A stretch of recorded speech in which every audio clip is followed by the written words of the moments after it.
welcome to all of you. I'm very happy to be here tonight and help to kick off this inaugural Sage Talk series, sponsored this time by the College of Health. The idea of the Sage Talk really follows the concept and format really of TED Talks, and it's a way of bringing new ideas, innovation, and energy to all of us as we find new ways forward in our lives. Tonight won't be any different because we've invited a really remarkable speaker and thinker to challenge all of you tonight. Before I introduce our speaker, I want to give just a couple of thanks and call-outs. I'm happy to have so many of you here in the room. I'm thrilled to know that more than 1,500 students and alumni are joining us through live streaming. So welcome to all of you who are on the web, or whatever you call it, cyberspace. Happy that you're here. We do have a number of people from WGU's leadership here. We have Pat Partridge, Vice President, Chief Marketing Officer. Pat is out here in the audience. We have Mitsu Phillips, Associate Provost for Mentoring is here. And several others. So thank you all for being here and showing your support for this important event. I want to give a quick shout out to Brittany Smith, who is the organizer behind this event and has really done a marvelous job bringing it all together. So Brittany, thank you for all you've done. Now tonight, the College of Health is sponsoring the first Sage Talk, but in the future, other colleges will be inviting notable leaders from around the country to do this. We're really happy to be first, but we think this is going to be a very engaging, exciting kind of lecture series, so we hope that you'll continue to stay connected, and we hope that you'll also use the hashtag on social media throughout the lecture to let others know what you're doing tonight, and the hashtag is hashtag WGU Sage Talks. Later on in the evening, when we get to the Q&A, you'll have the opportunity to tweet questions, and we'll have this Twitter event going on. So you can social media as long as you want, but if you'll hold your questions to the end, we'll make sure that we don't miss anything that you want to have an answer to.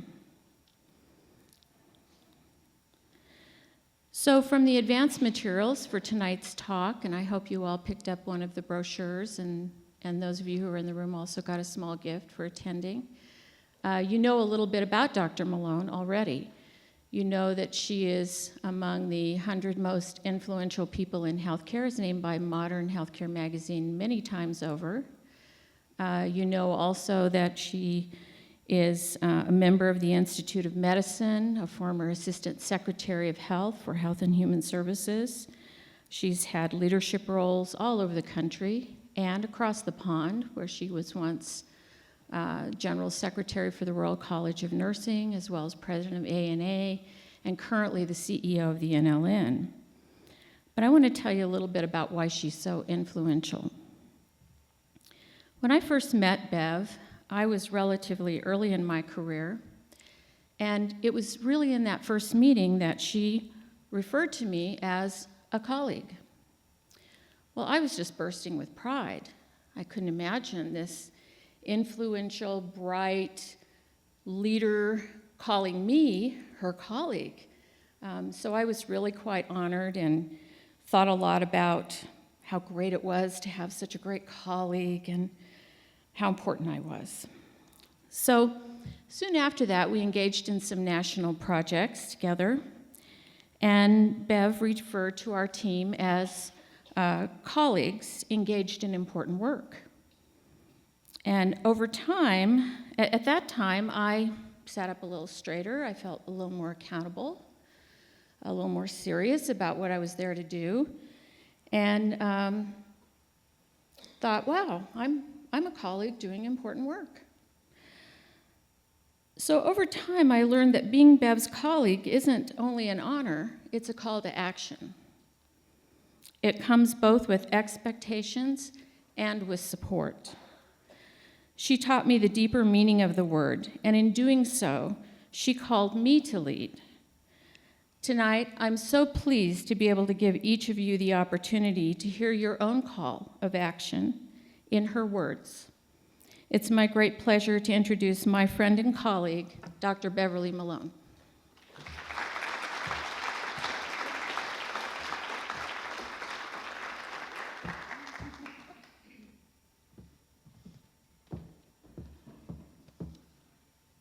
Let me start with the idea that I was just reminded that Florence Nightingale carried a little owl around in her pocket.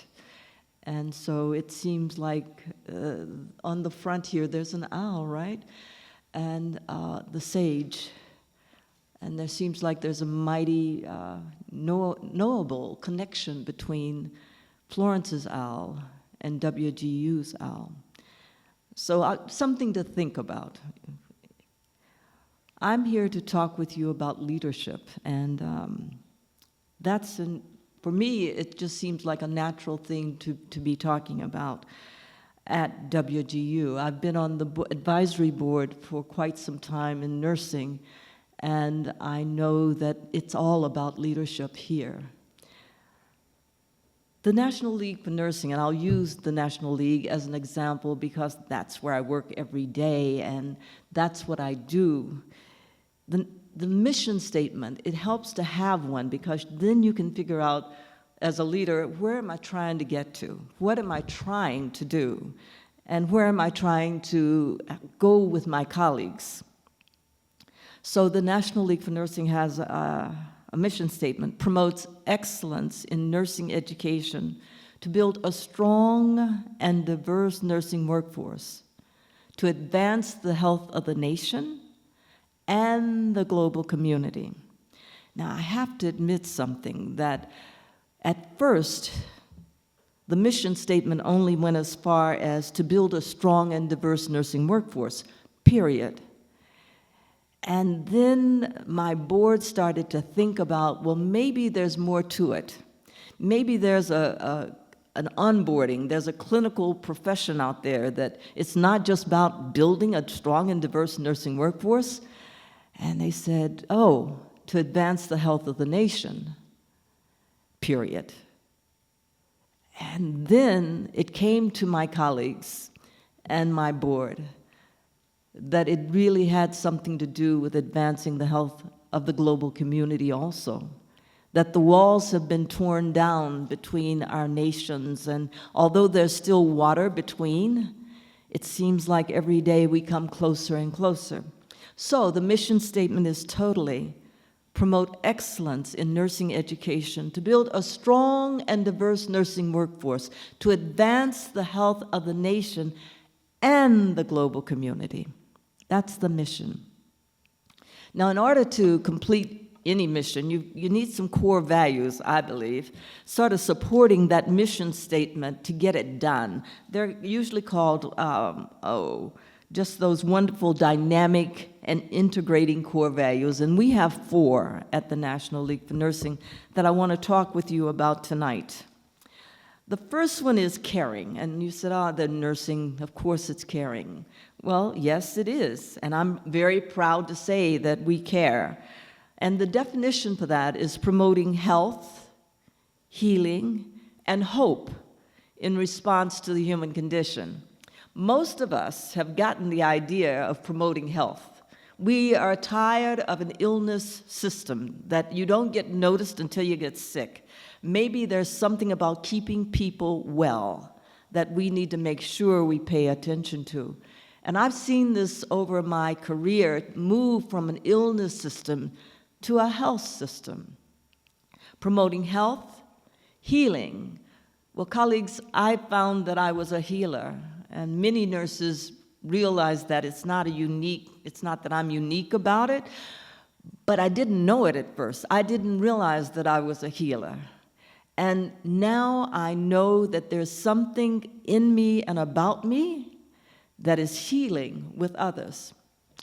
And I think that if my foreparents hadn't come over in some kind of conveyance, and I understand it was not a great conveyance, many years ago, that I would be in somebody's village running around talking about, I'm the village healer. I am your village healer. That's who I am. So promoting health, healing, and hope in response to the human condition. So what is this hope about? I think that we as nurses shouldn't wait until we get to a patient care interaction to say, did anyone bring any hope with them? Is there some hope around? Did the family member bring some hope? Did someone else bring some hope? I feel strongly that we should have a self-generating mechanism of hope with us at all times. So that's caring, promoting health, healing, and hope in response to the human condition. The second core value is integrity, respecting the dignity of and moral wholeness of every person without condition or limitation. There used to be a psychologist named Carl Rogers, and it was the Rogerian theory of unconditional regard. And this is basically what this integrity definition is about, respecting the dignity and moral wholeness of every person without condition or limitation. And that basically means to me that if you're breathing, I respect you. And if you're not breathing, I still got respect for you. That we as nurses, that's who we are, providing that respect for others. The third core definition, and diversity. And many of us, we've heard the word, but I believe it's more than just diversity, that it has something to do with inclusivity. It has something to do with excellence in terms of inclusivity. Affirming the uniqueness of and differences among persons, ideas, values, and ethnicities. So it's bigger than just color. It's about persons, ideas, values, and ethnicities.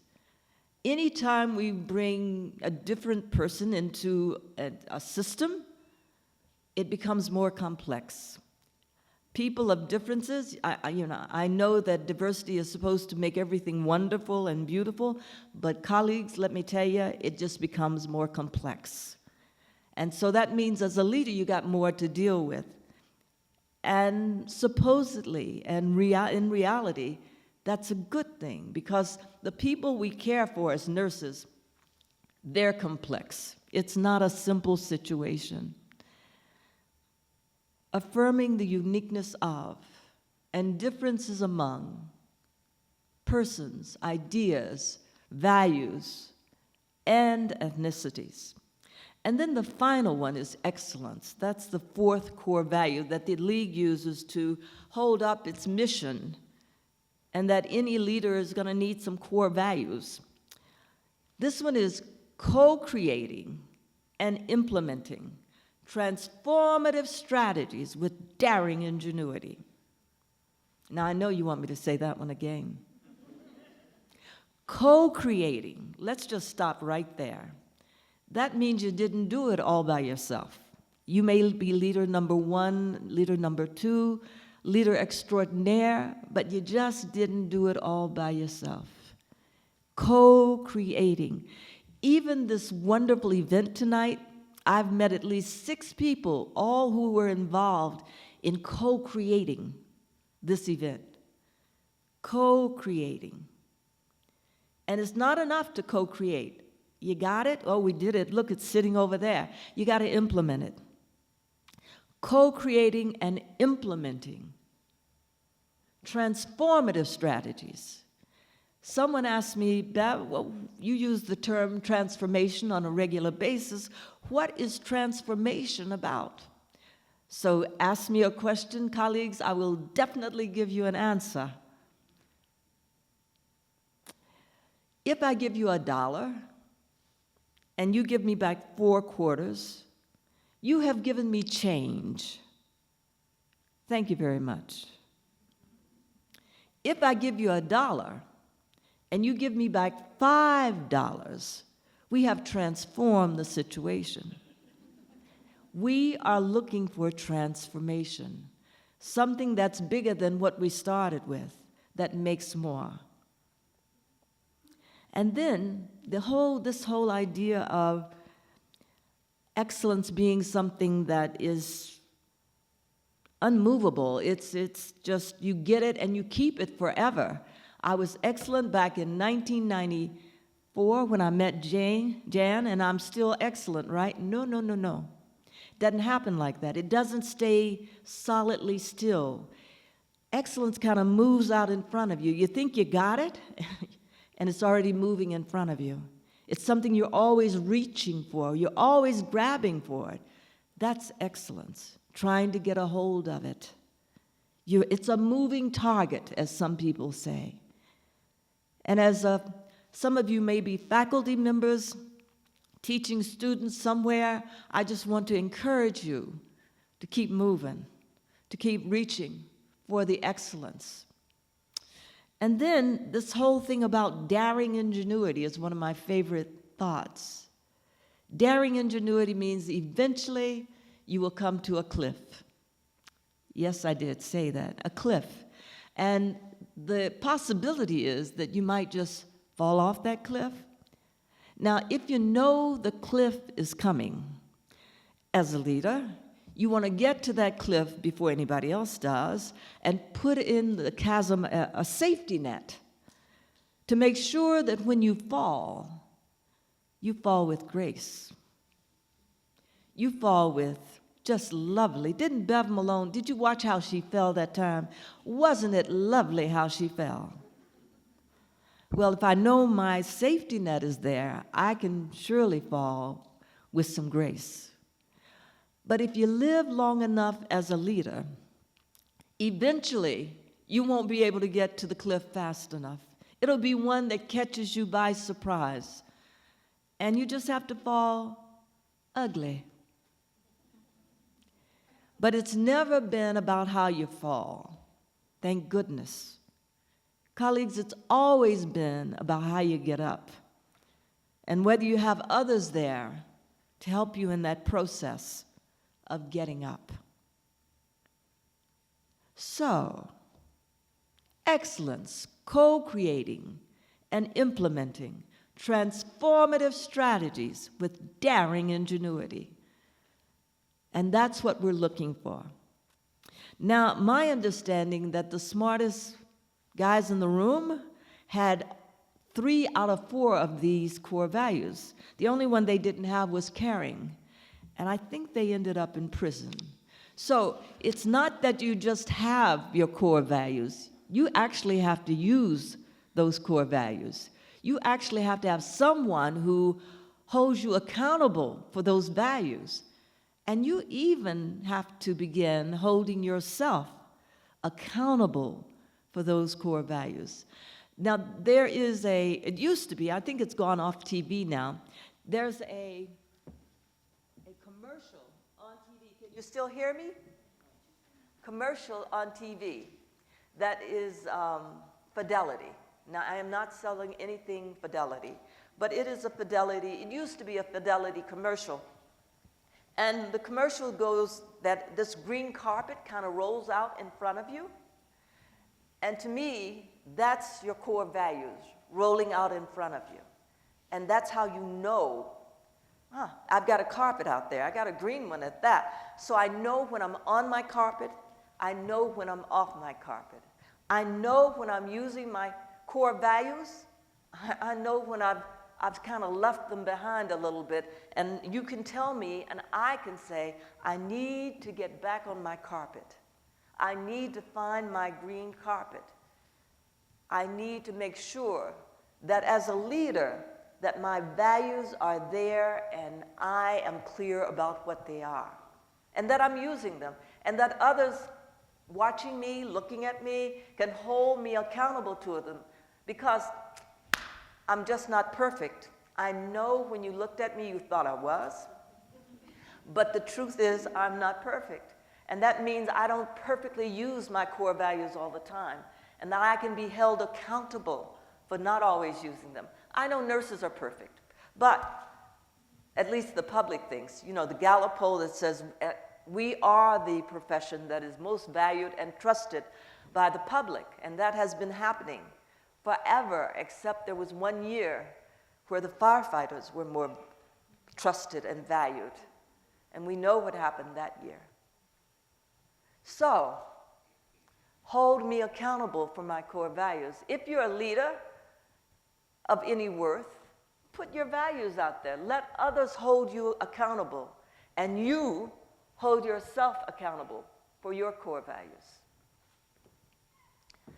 So what comes after you have your mission statement? I know where I'm going. It's a North Star. It's over there, and I know I'm okay with doing it. What happens after I do my mission statement and my core values, holding them up? Well, what I would say comes next is dreaming. Yeah, I did. I know you came in and you thought I was going to give you an uplifting speech, and now I'm talking about you going to sleep and dreaming. But the truth is, I'm not talking about the sleeping dreaming. I'm talking about the wide awake dreaming. And that everyone needs the opportunity as a leader to do some dreaming. So I want to give you a little bit of a story about where I learned quite a bit about dreaming. I was in the UK, United Kingdom, and I was in the role of General Secretary. I think Jan mentioned that. A General Secretary of the Royal College of Nursing. And it wasn't too long ago, about 7 or 8 years, and I was invited to His Royal Majesty's home out in the country.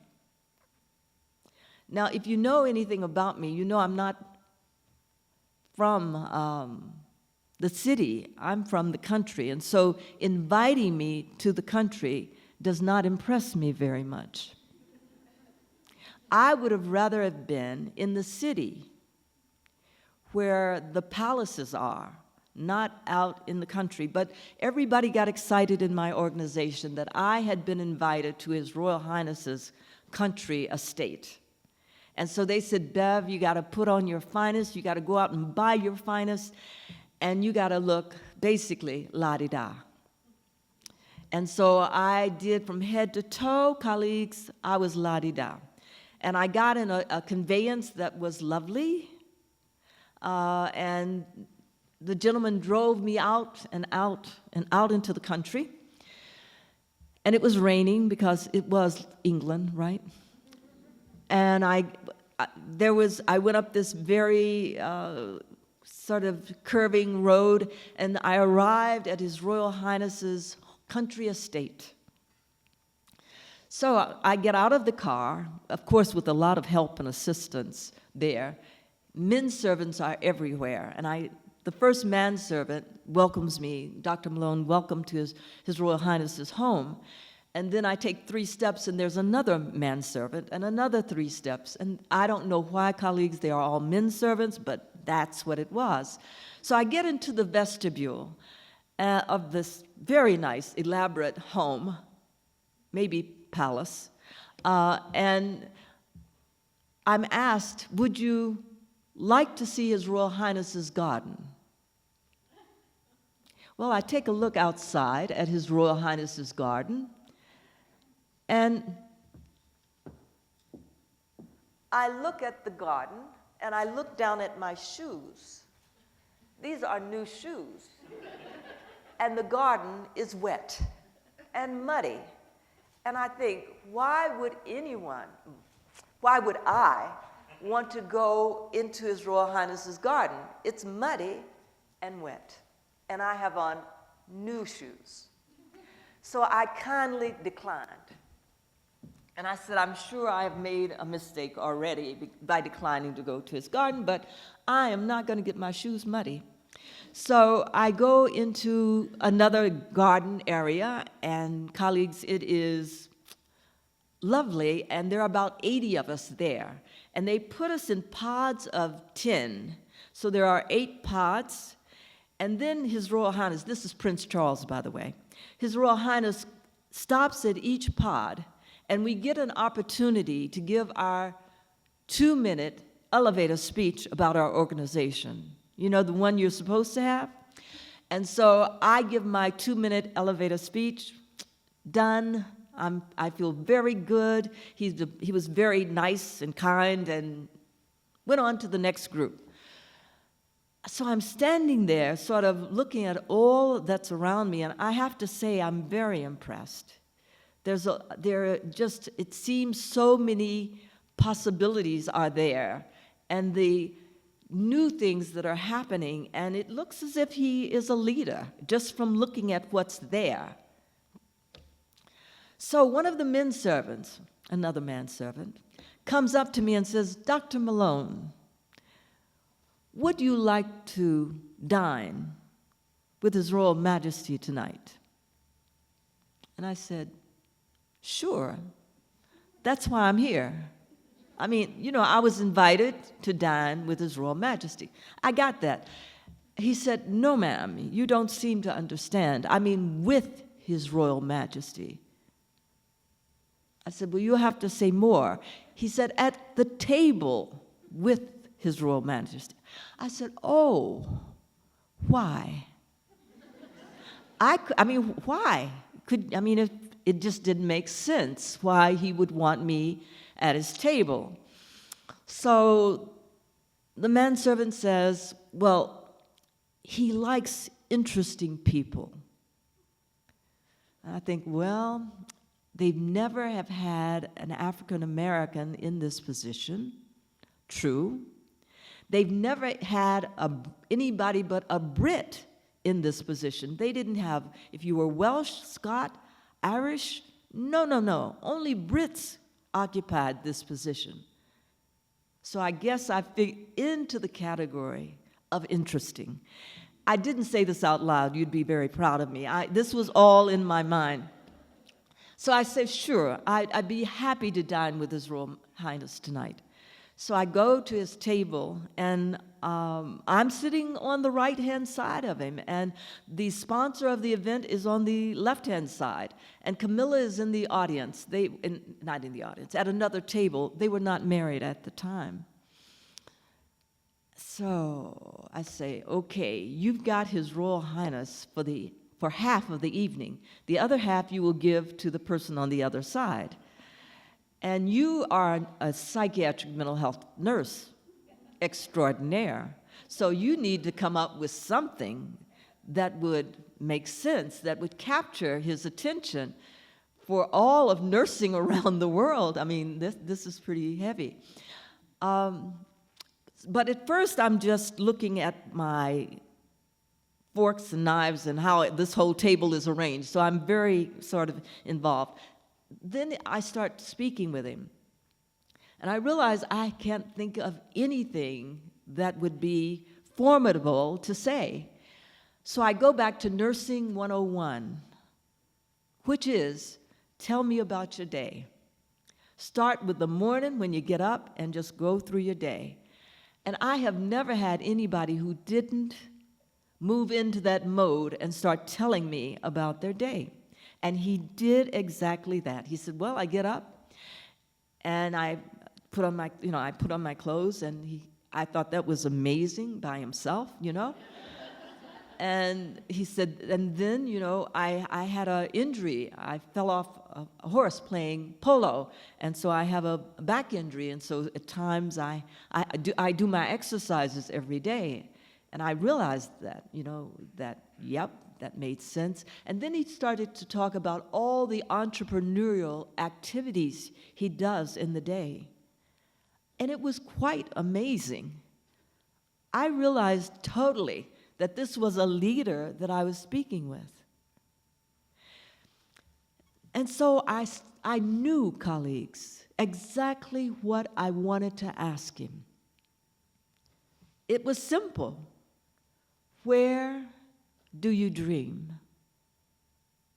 Every leader has to dream. You just cannot lead without dreaming about it, about where you want to go, where you believe you want to go, where you think you might want to go. And he looked at me and he said, "No one has ever asked me that." And I said, "Yes." Not aloud. You would be proud of me. All of this was internal conversation that I said, "Yes." He said, "In my garden, that's where I dream." And I knew it wasn't the inside garden. I knew it was the muddy, the one outside that he was talking about. And that I had missed the opportunity to walk through that garden where he dreamed. My question to you is, where do you dream? Where do you dream? Do you have time to dream? I've also been a therapist for a good part of my life. And so I was working with this lady, and she said, "Bev, I think I've got it, this dreaming thing." She said, I got in my car the other day, and I went straight to work, and I have no memory of how I got there. And I think I was dreaming while I was going. And I said, "No, darling, that's a blackout. And we are concerned about you." So I'm not talking about blacking out, colleagues. I'm talking about dreaming. That beautiful opportunity to just go, to let that mind go where it needs to. So I suggest that you put it in your phone, on your calendar, when you know, just to make sure you've blocked out time to dream. To make sure that if you're in the leadership mode, that you build into your life and your time a space to dream. Some of us dream. I know my favorite place, just to give you a hint, is Aruba. Yes, on the beach, in fact, the beach in Aruba. So I don't know where your time is, but I know my favorite time is Aruba and the beach. Find a time to dream. Now, I've figured out other places because I don't get there as much as I would like to. Aruba.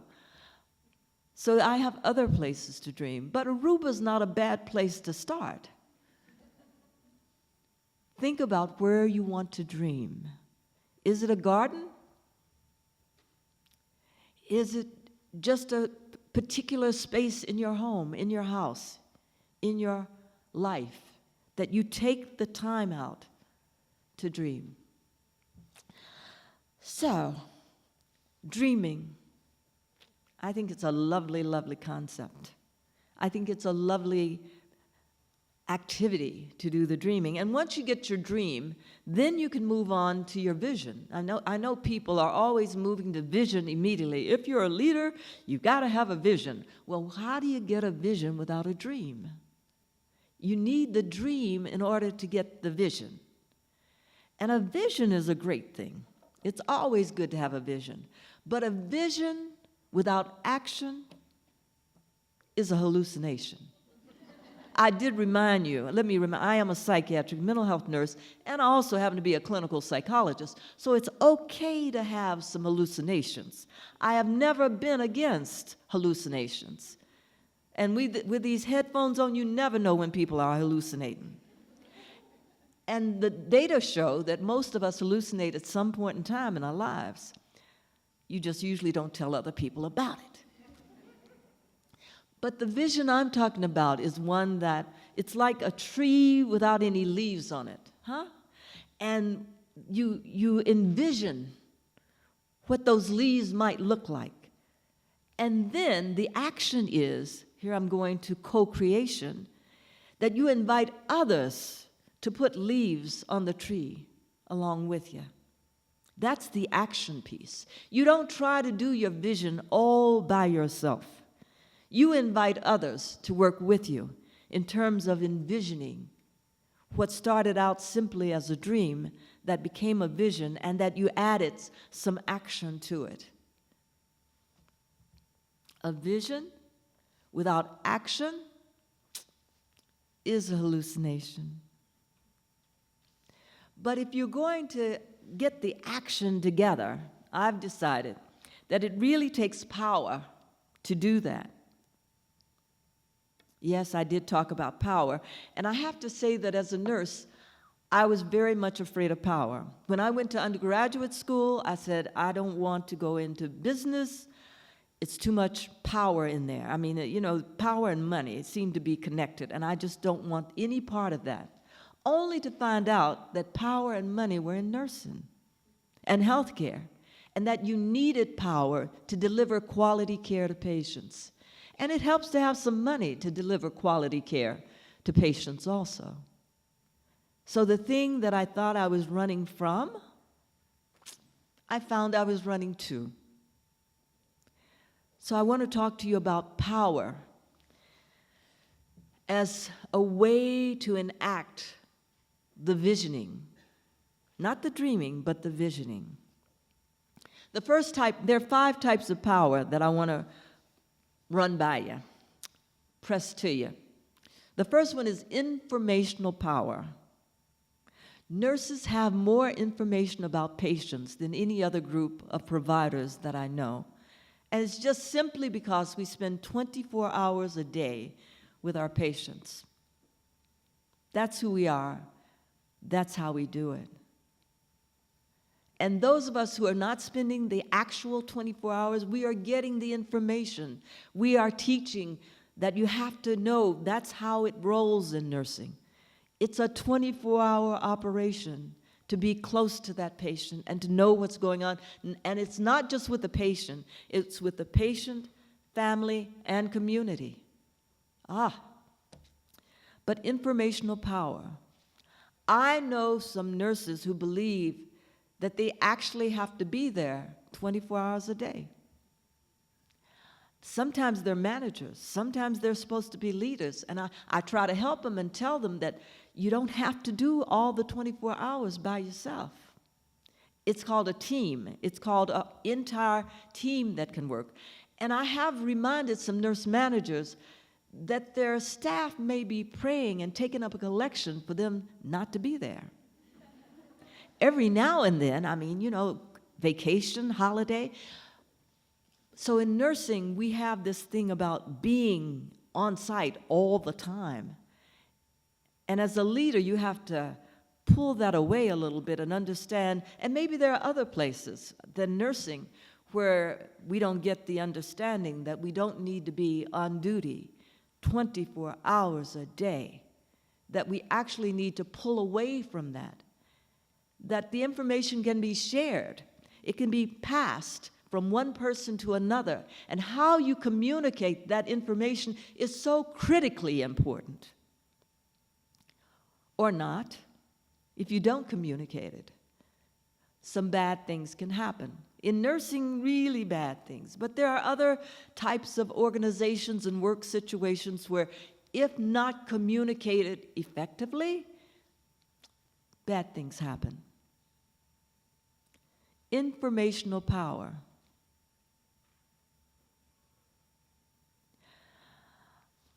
How much time have I got to talk about informational power, colleagues?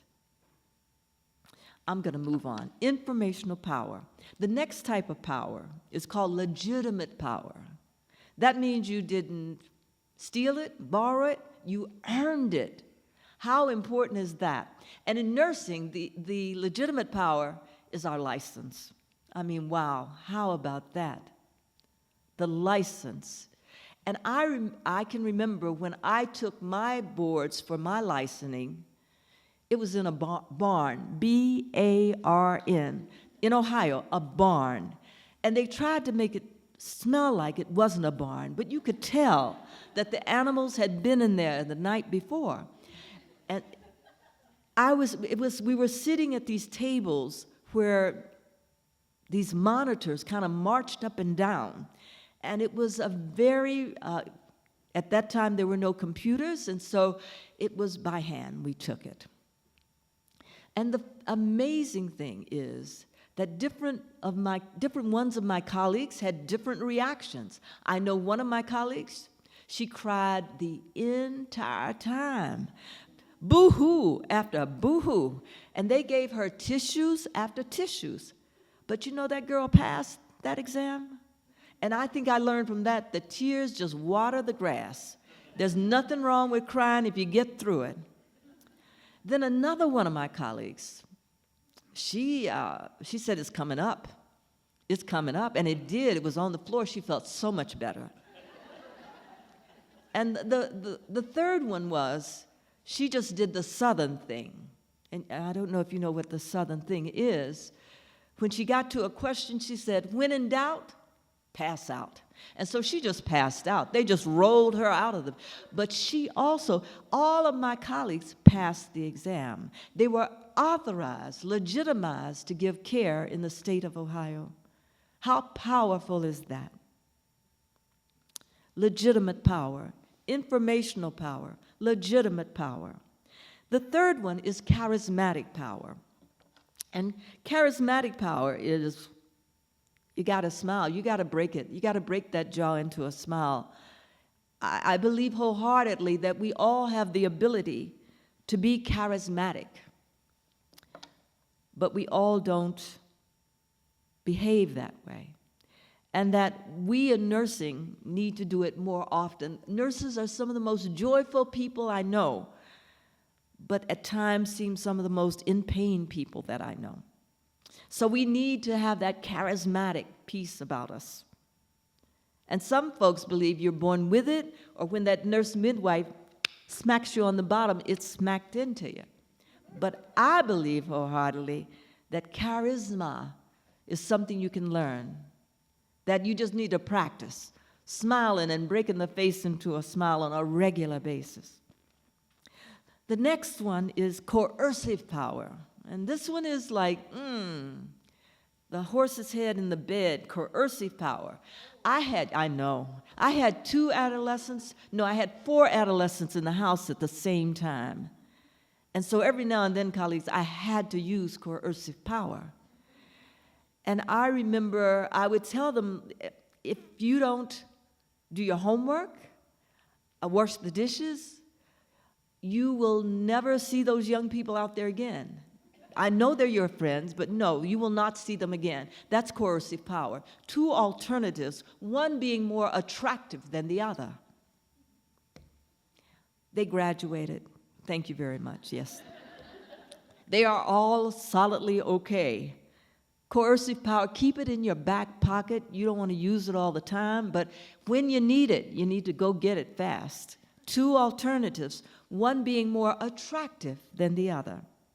And the final type of power that I want to bring to your attention is called referential power, but I call it extended power.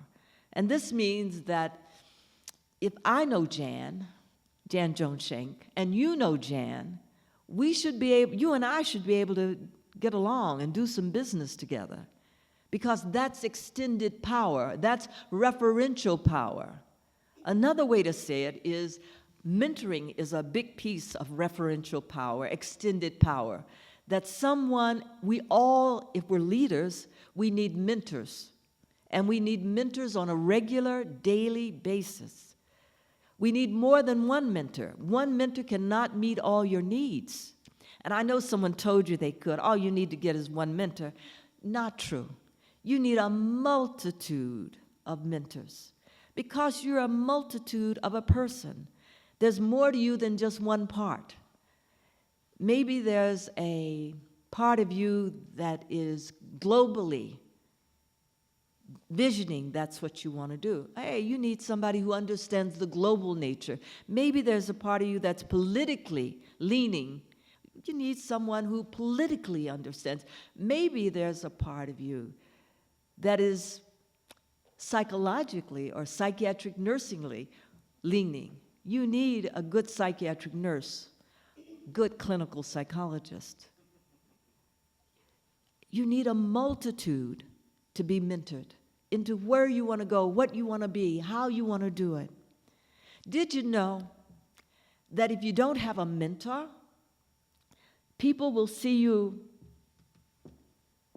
walking right by them, and they'll say to you, A mentor will say, Bev Malone, if you don't look where you're going, you will knock your head up against that wall.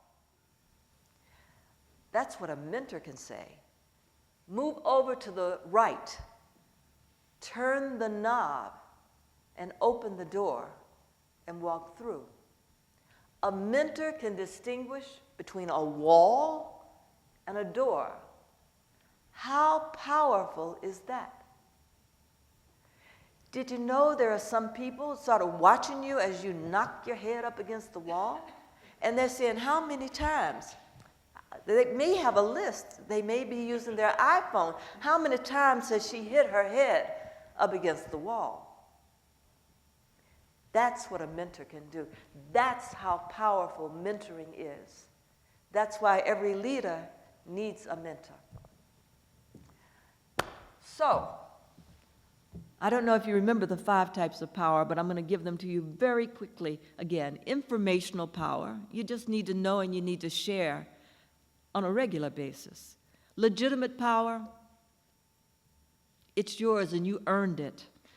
Charismatic power, just break into a smile. Coercive power, keep it in your back pocket, don't tell many people about it. And referential power. That referential power is a beautiful thing, mentoring. So, what are some of the lessons that I've learned being as old as I am, huh? I should have learned something along the way. So I want to give you a couple of them.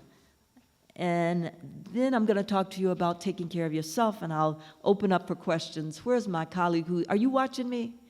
Am I doing okay? Okay. You got to have somebody watching your colleagues. Lessons learned. First one, I can be delayed, but not defeated. As long as I've got breath, I've got opportunity. That's how I look at it. You can delay me, but you can't defeat me. Another one, it's a cinch by the inch. It's hard by the yard.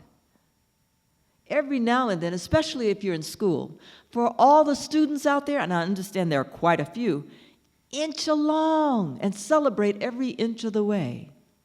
Don't always try to bite it off, all of it at one time, especially when you're working on a dissertation. Do not bite that thing off at one time. It will give you indigestion. The next one, feed them with a long-handled spoon. And this is for the leaders out there. Some people you just can't get close to. It is not a good thing to get up close to everyone. And there are some of them that they still need to be fed. So get you a long-handled spoon and step back and feed them from there. Now, who should you be feeding from there? Well, this is the last one I'll give you today. You knew it was a snake when you picked it up. Oh, yes, you did.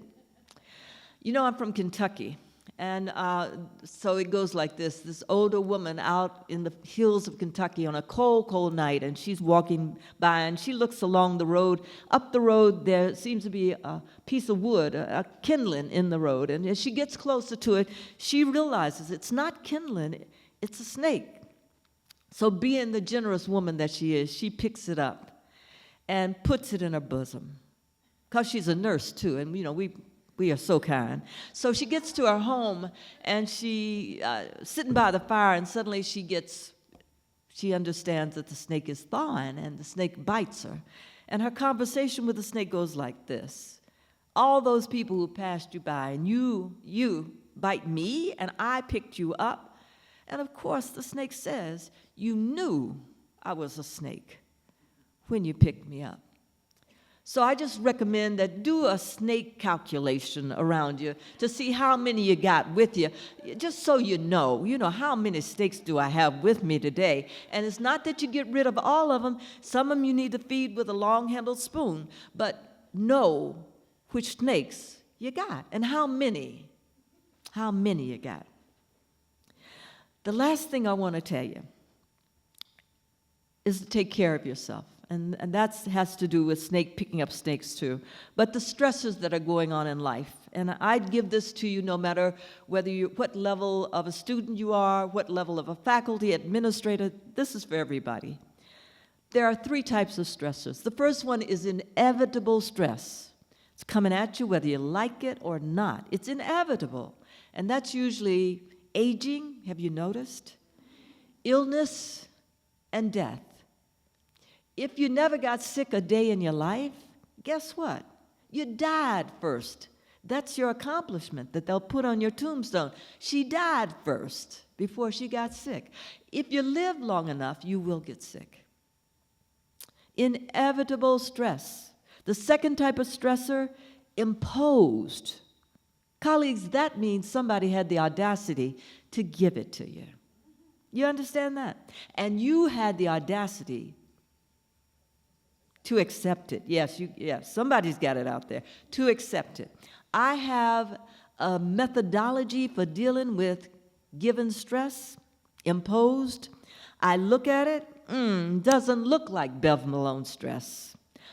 I smell it, doesn't smell like Beverly Malone stress. I taste it, doesn't taste like my stress. I put it back in the box, wrap it back up, send it back, wrong address. If we would send back stress that did not belong to us, we would be healthier. We wouldn't need as many headache pills as we take. Sending back stress that does not belong to us. The final one is chosen stress. Chosen is it means exactly what it says. You went out and you chose your stress. I think I'll take that stress and give me that stress, and then you forget that you made the choice. I worked with a lady in therapy. She said, I did not choose my stress. She said, a big black cloud rolled over me, and when the cloud left, I was married to him. She said, there is no way I would have chosen this man in my right mind. We forget the stresses that we choose. So all of these stresses are working at the same time. And we need to manage them, especially as leaders, because people are watching us, and they're looking at how we manage our stress. So we need to be a model, a role model for others as how to manage stress. Inevitable, imposed, and chosen. Thank you very much.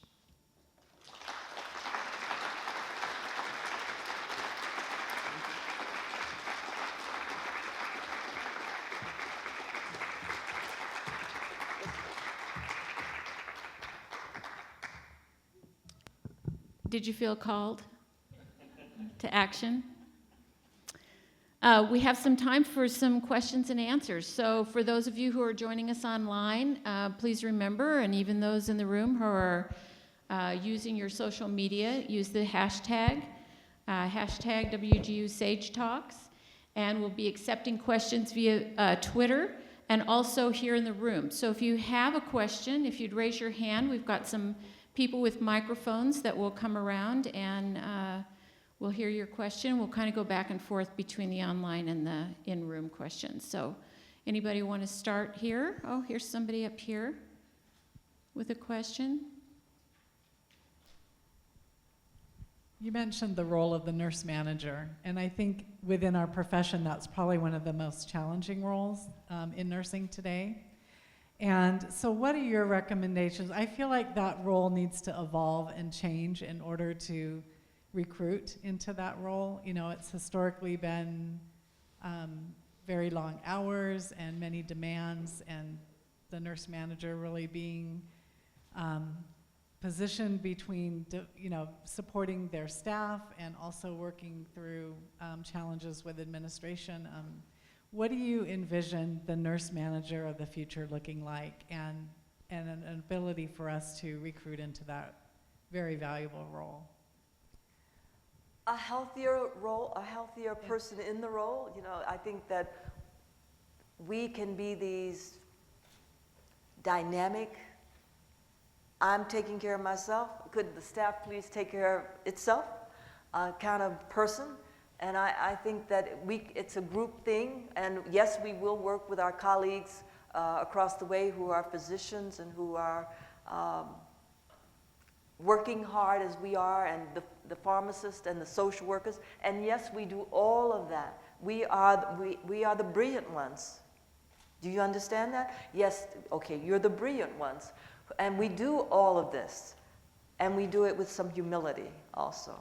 Not with the braggadocio of Beverly Malone, but with humility we do it, because it's a joy to take care of patients. It's a joy to bring in and to understand how you manage such a group to deliver services and care to patients. I think that it's about finding the joy in what you do. It's that charismatic piece there, and about understanding that the people who are working with you, your staff, have as much responsibility as you do for making things happen, that it's not all about me on the unit. I don't have to do everything. It doesn't have to be done only when I touch it.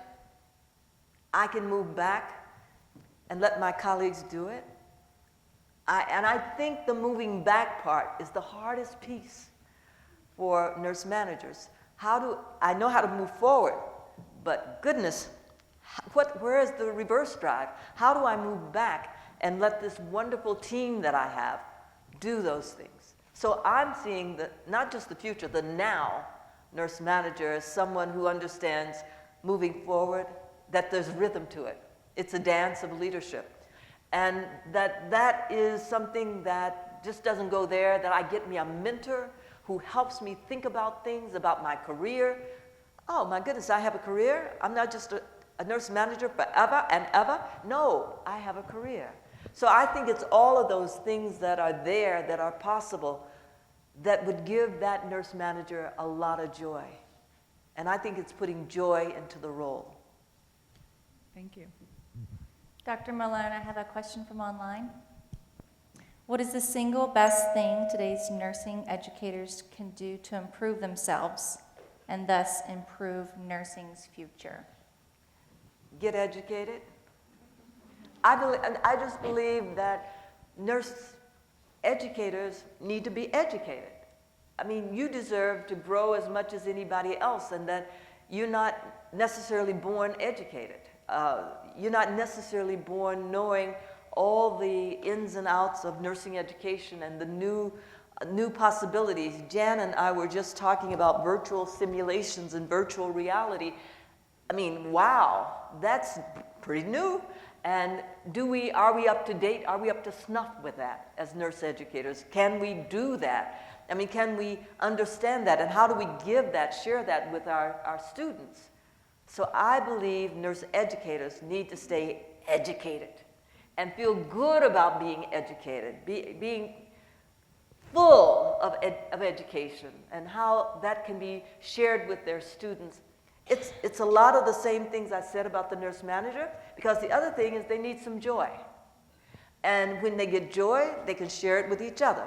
I'm a nurse manager, I'm a nurse educator, you're a nurse educator, let's have some joy. So I think there's something about a lack of joy sometimes in roles where we get stuck. And we don't it's a secret that we're stuck. It's a secret that we're not getting and staying on top of the latest things that are happening.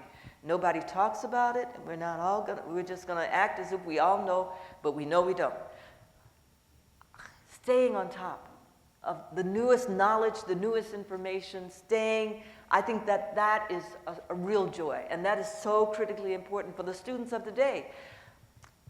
My 4-year-old takes my iPhone away from me and says, stop it, and so that they can do things with it, because they get upset with what I do. So what about that student in that classroom who is waiting to see something more than the way that educator was taught 30 years ago? And I know, as a nurse educator, I'm a nurse educator, I know our tendency is to teach as we were taught, even though we didn't like the way we were taught. But we have to give that up. It's a new time, it's a new day. There's a question up here. She's bringing you the mic. I'll have you use the mic just so we get it on the record. Dr. Thank Malone, you. that was excellent. I'm so grateful to be here. traveled over an hour just to be here. But my question is that how can we bridge this gap between helping, especially new nurses, to enjoy their career? Because 1 out of 5 nurses leave the workforce based upon the Robert Woods Johnson Foundation survey. I love the way you talked about mentoring, and how can we integrate mentoring in our profession, especially among those who work in the acute care setting where burnout is so fast among our nurses. You know, the Robert Wood Johnson Foundation is totally right. Over their careers, 1 out of 5, but for the first year, it's 1 out of 3. So so the onboarding is very important. How nurses move from academic into the clinical setting, whether that clinical setting is in the community or whether that clinical setting is into a hospital.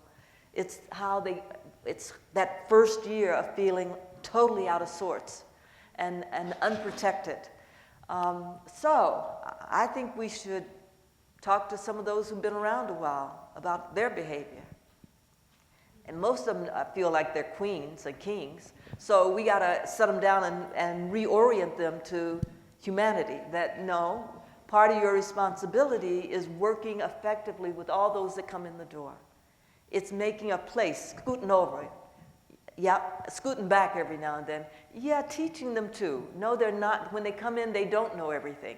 And are they pretending they know everything? Maybe, sometimes. So we have to help them learn that they don't. It's a whole dance of protection and acceptance and caring. You know, those 4 core values that I gave, caring, integrity, diversity, and excellence. My goodness, if they could just use those as a roadmap of how we're going to work with the new folks who come in, and even how we're going to work with the folks who have been around a while. I remember a time when I went on a unit, I was supposed to be on a shift in the afternoon, and I was coming to help, and they said, no, we don't know you. You can't, and they needed the help. So it's some bizarre thinking sometimes that goes on with these little kingdoms in our systems that we really need to stop and think about. And most nurses are the most humane, wonderful people in the world. But we have to remind ourselves that we are. Somebody has to help us stay in that tone and that way and challenge us around our values. Just because we're a nurse, it doesn't mean we are holding those values all the time. We're human too. And human means that we, you know, like I said, you fall off a cliff every now and then. You're human. We have to help each other stay on target, on top of who we are. Dr. Malone, our online audience would like to know, how do you recommend finding professional mentors through one's career? Online. One of the ways, online, tell them online. Other ways is, you know, there are different types of mentors. One is the ones that like are sitting in this room right here, so you say, I'm gonna grab me one before we leave here. But there are, you know, so that's kind of face-to-face mentors that you can get and grab and hold on to. But usually mentoring is a mutual attraction. It's not just, I see them, I'm gonna go get them. There's some mutual attraction there that the mentor says, oh, I'm interested in your career. I'm interested in what you're doing. I'm interested in how I used to be a nurse manager. I'm interested in that. So there's mutual attraction. And the mentee has to say, I'm willing to do something for you. I know that I can't just be your mentee. I have to give something up. I have to write papers for you. I have to write a paper and your name is going to go on it. Oh my goodness, yes, you do. And so there has to be something given from the mentee. Or the mentee says, I know what's going on in this organization at a systems level that you never hear, because you're up here. But boy, if you knew what was going on down here, that's what a mentee does, gives something back to the mentor. So one of the things the mentee does is impress the mentor that I have something to offer. And I have a vision. I have a dream of where I want to go. I have a North Star out there. I want to be a psychiatric mental health nurse extraordinaire. That's what I told Peplau. And she thought that was pretty good, since she was really the psychiatric nurse extraordinaire. We have to have something to bring, an offering almost, to the mentor. Understanding that it is give and take, mentoring. It's not just one way, it goes both ways, mentoring. Pretty fantastic. But you can get a mentor online. I'm not teasing. And you can get a mentor. I understand some people get mentors from books. They've been mentored by someone in history who's dead and gone. I guess they're still talking to them. And some people get mentored by people who are not in the same organization they're in. So don't think that because I don't know anybody, or I don't trust anybody in my organization, therefore I can't get a mentor in my organization. Think about, well, I could get a mentor from another organization, from a similar organization to this one. So there are a number of ways to get a mentor. And you have to be looking. You have to almost have a sign saying, looking for a mentor, you know, so that they know you're out looking for a mentor. I know people who want to fade into the wall and then say, nobody mentored me. How would they know you were in the wall? So mentoring is something you have to decide you really want and go after it.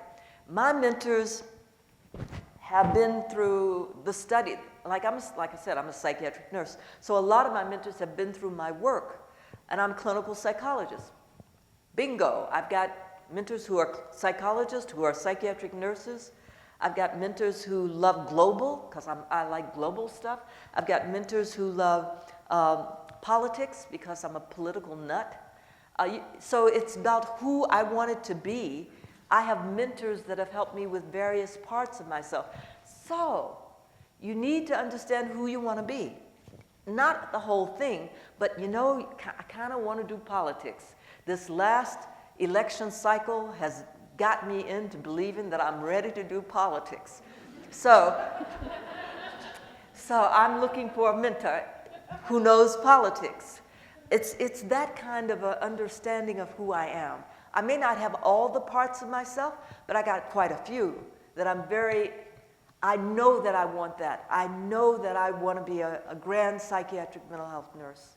I knew that early, because I had a family that was totally insane.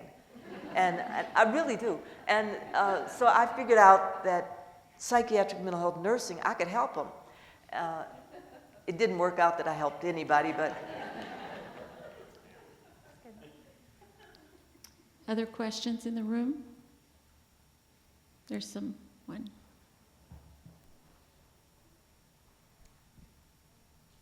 So I'm a research nurse with an interest in payment modeling. With a what? With an interest in payment modeling. And so as we move towards value-based care, how are we going to ensure that our scope is not compromised for less skilled healthcare workers? You're talking total politics there, aren't you? And that's hard for a researcher. Here you are researching, right? And I'm telling you, what you're talking about, though, is totally political. How the money is distributed. Right. Yes. And one of the best people that I know involved in that work is Eileen, I can't think of her last, she's Dean of Nursing at NYU. That's what she's been doing for a lot of time, is looking at the payment system, the researcher, and she did research around it before she became a dean, and then how that affects it. So you need some mentors. You need to know who's in the business of doing what you're doing.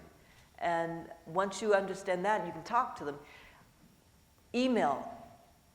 It doesn't always mean, or text, whatever works for you. But you don't have to be in the same place with them like we used to at all to get that kind. But understand it's a political issue that you're dealing with. And while you would like to keep your research pure, it's got to reach over and touch politics, which is not always pure.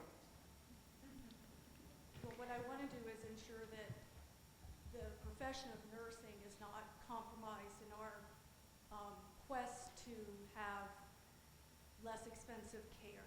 Ah, less expensive care. That's interesting. I agree with that.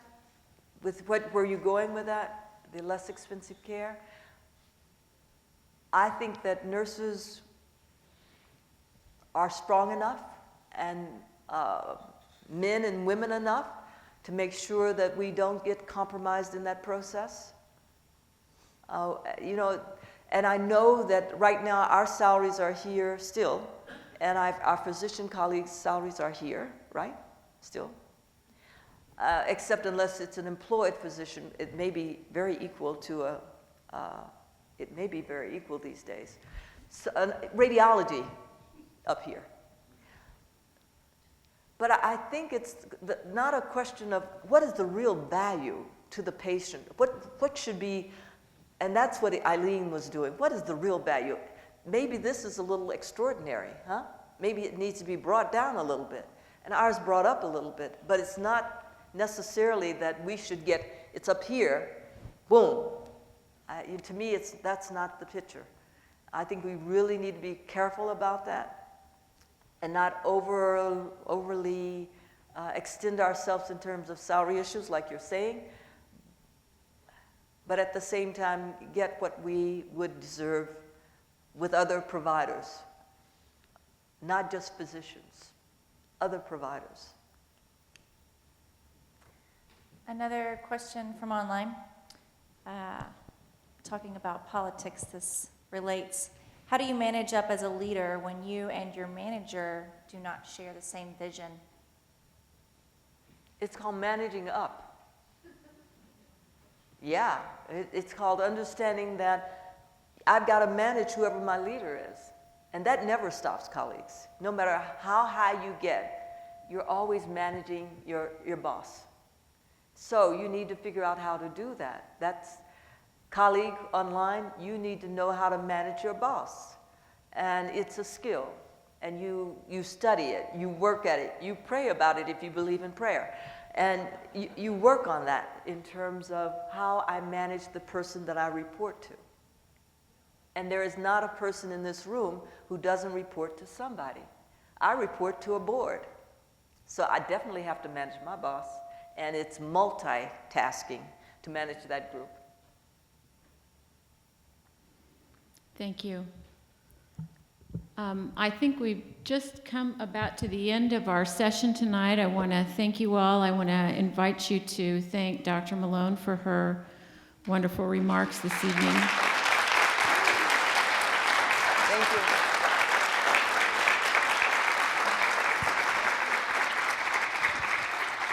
And thank you.